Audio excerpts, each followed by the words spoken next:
Bendiciones para cada uno de ustedes. Para mí es un gusto saludarles nuevamente y darles la bienvenida a una edición más de Reavivados por su palabra. Hoy meditaremos en el capítulo número 4 de la carta a los Efesios. Aunque en la iglesia hay diversidad, siempre debe prevalecer la unidad. Este es el pensamiento que Pablo expone en el capítulo de hoy, invitando a sus hermanos que aunque somos diversos miembros, pertenecemos a un solo cuerpo y debemos ir en una misma dirección. Veamos cuáles son las lecciones que nos deja el mensaje de este día. Notemos lo que registran los versículos 1 al 3 del capítulo de hoy. Así, yo preso en el Señor, os ruego que andéis como es digno de la vocación a la cual fuisteis llamados, con toda humildad, mansedumbre y paciencia, soportándoos unos a otros en amor, solícitos en guardar la unidad en el espíritu, en el vínculo de la paz. Pablo expone este tema maravilloso. Ustedes como iglesia deben mantenerse siempre unidos, deben velar los unos por los otros, deben conducirse de acuerdo al llamado en el que ustedes recibieron para ser parte del pueblo de Dios. Hay algunos elementos que mantienen la unidad dentro del pueblo de Dios.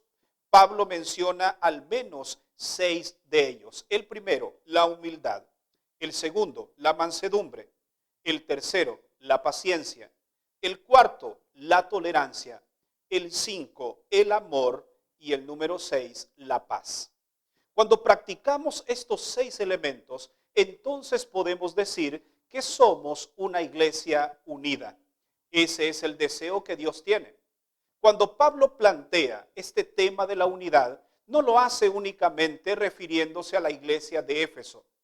Esta es una carta de alcance local, pero de trascendencia mundial. Es decir, que estos consejos deben ser también practicados por la iglesia en este tiempo. Si ves a tu alrededor, te darás cuenta que existen muchas denominaciones, cada una de ellas interpretando la palabra de Dios de acuerdo a su criterio. Sin embargo, a todas estas congregaciones, a todo ese pueblo que el Señor tiene disperso en todo el mundo, el Señor finalmente vendrá por una iglesia en la cual todos debemos unirnos. Y debemos estar unidos en diferentes argumentos. Y Pablo también menciona 7 de ellos. En primer lugar, un solo cuerpo. En segundo lugar, un espíritu. En tercer lugar, una esperanza. En cuarto lugar, un Señor. En quinto lugar, una fe. En sexto lugar, un bautismo. Y en séptimo, un solo Padre. Es interesante mencionar algunos elementos de estos. Por ejemplo, una sola esperanza. Todos debemos llamarnos adventistas. ¿En qué sentido? Porque todos esperamos el advenimiento de Cristo Jesús. También podemos mencionar una sola fe, una fe inquebrantable, la fe de Jesús, una esperanza y también un Señor, un solo bautismo. Es decir, la Biblia aprueba una sola manera de bautizar. Solamente existe o debe, a raíz o a la luz de la palabra de Dios, practicarse el bautismo por inmersión, tal como el Señor Jesús lo practicó, dejándonos un ejemplo a cada uno de nosotros, porque finalmente todos somos hijos de un solo Padre. Es interesante que Pablo utiliza en 7 ocasiones el artículo uno o una. Y esto, recordemos que en la gematría bíblica el 7 representa perfección. Por lo tanto, el Señor desea que tú y yo estemos perfectamente unidos. Y este es un mensaje para todas las congregaciones que hoy existen a nivel mundial. El Señor vendrá por un solo rebaño. Al final, todos tendremos que formar una sola iglesia. Todos aquellos que hoy viven de acuerdo a su criterio, a sus pensamientos, a sus opiniones y no a lo que la palabra de Dios dice, finalmente tendrán que unirse a ese pueblo que vive bajo el estandarte de la verdad, guardando la palabra de Dios en su totalidad, que tiene los mandamientos de Dios y guarda la fe de Jesús, según el libro de Apocalipsis capítulo 12. El Señor anhela que todos mantengamos la unidad. Notemos lo que registran ahora los versos 11 al 13.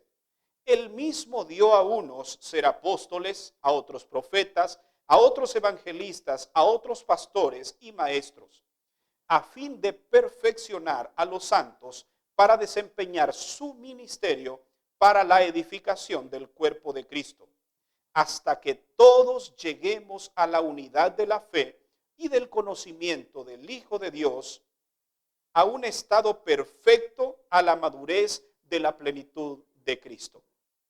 Eso es lo que Dios desea para su iglesia en la actualidad. Para finalizar, déjame hacer referencia con relación al deseo de Dios al mantener el cuerpo unido. Cuando un cuerpo está unido, inherentemente éste crece. Inevitablemente hay un crecimiento en sus miembros hasta llegar a la estatura de la plenitud de Cristo. ¿Y cuál es el secreto para crecer? El secreto es permanecer en Cristo. Cuando nosotros somos fieles a ese Señor, cuando tenemos una sola fe, una esperanza, un bautismo, un espíritu, un solo Padre, vamos a crecer espiritualmente cada día. Y esa esperanza que tenemos que Cristo Jesús regrese por una iglesia. Jesús no vendrá por iglesias que tienen nombres o rótulos llamativos en sus paredes. Jesús vendrá por una iglesia que tiene características especiales. Y entre esas características es guardar los mandamientos de Dios y tener el testimonio de Jesús. Y según Apocalipsis 19:10, el testimonio de Jesús es el espíritu de profecía. Un espíritu que ayudará al pueblo remanente de Dios en el tiempo del fin a descubrir verdades que tú en este momento quizá conoces, pero estás ignorando o quieres ignorar. Al final, el Señor reunirá todos sus hijos. Espero que tú, independientemente en la denominación que te encuentres en este momento, al fin del tiempo, seas lo suficientemente honesto, sumiso y humilde para reconocer que quizá hoy estás viviendo en el error. Pero el Señor te llama. El Señor dice: tengo ovejas en otros rebaños y a estas me conviene traer. Un solo pastor, una sola iglesia. Que Dios te ayude, que Dios me ayude a ser parte de esa iglesia que en el tiempo del fin obedece al Señor y vive de acuerdo a su palabra. Oremos entonces para que Dios nos dé la oportunidad de descubrir estas verdades que nos ayudarán a ir por el camino correcto. Padre nuestro que estás en los cielos, gracias te damos porque tu palabra es muy clara. Y tú vienes por una sola iglesia. Pero hoy sabemos que hay miles de iglesias, miles de denominaciones. Algunas se han formado por capricho de un hombre, otras se han formado por la idea de alguien o una interpretación errónea de tu palabra. Hoy oramos para que nos des sabiduría y saber identificar cuál es el camino correcto y esa iglesia verdadera por la cual tú vienes. Ayúdanos